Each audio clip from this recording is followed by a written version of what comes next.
it is. You must think I'm so silly. Not for 1 minute. You'd be surprised how many times I've been a shoulder to cry on.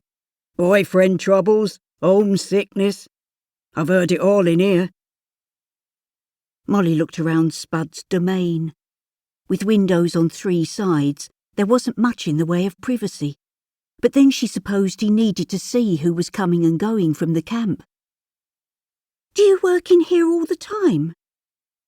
Ever since the governor started building the camp back in 1935. He glanced proudly at a framed photograph on his desk.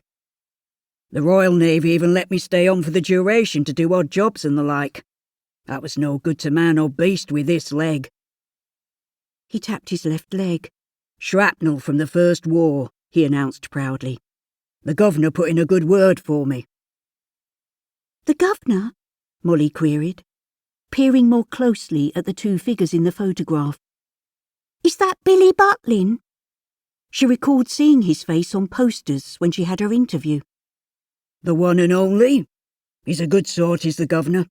He takes care of his employees as well as the campers. Molly could see that the elderly man was proud of his boss. Will he visit the camp this summer, do you think?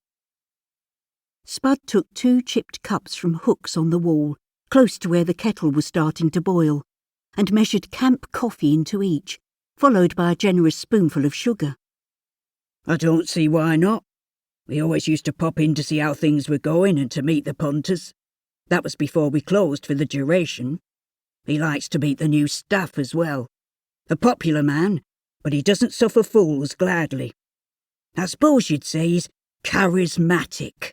Yes, that's the word, charismatic. I don't know much about Mr. Butlin. I've been concentrating more on the job I have to do, and working out how to get here. She fell silent as she thought of her home and the friends she'd left behind.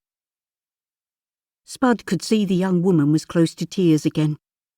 Now you tell me what job you've been signed up for. You've got the looks of a dancer, am I right?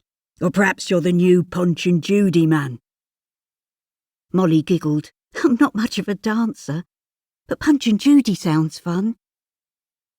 Spud grinned back. She was a pretty little thing when she wasn't looking so sad. He'd always had a soft spot for green-eyed girls with chestnut curls. That's the way to do it, he said in a squeaky voice, and they both burst out laughing. I'm not really skilled at anything much, but I used to help my mum with the brownies and Girl Guides until I joined the Women's Land Army. I helped her after returning home as well. When I had my interview with Butlins, they thought I'd be able to assist with the children. So you're Miss Molly Missons, who's going to be a Butlins auntie. How did you know that? Molly gasped, but then saw Spud was looking towards a list on a clipboard hanging near the door. Spud tapped the side of his nose and winked. Not much gets past me, he said. I reckon you'll be run off your feet once all those nippers arrive with their parents. They'll keep you busy. I'm sure I will, but I'm not convinced I'm right for the job. I've had no formal training or anything. Spud pointed to the photograph. Do you think the governor did when he opened his camp in 1936? Why, he was a showman. He'd never owned a big holiday camp like this. This was the first. He had an idea and went along with it.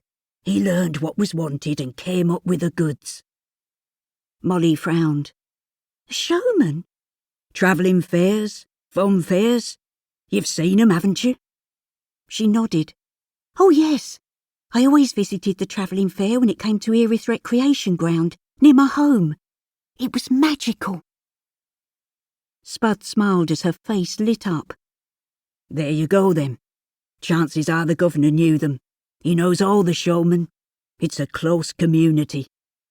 He had hoopla stalls before he ran his own fairgrounds. He even brought the first dodgems into the country. Molly did like the elderly man with the big smile. Knowing Spud would be on duty by the main entrance to the camp meant she could pop in and speak to him from time to time. He seemed to sense she was afraid and alone. Now, you drink your coffee and I'll walk you up to the staff office. They'll soon take care of you. By tomorrow you'll have made some friends.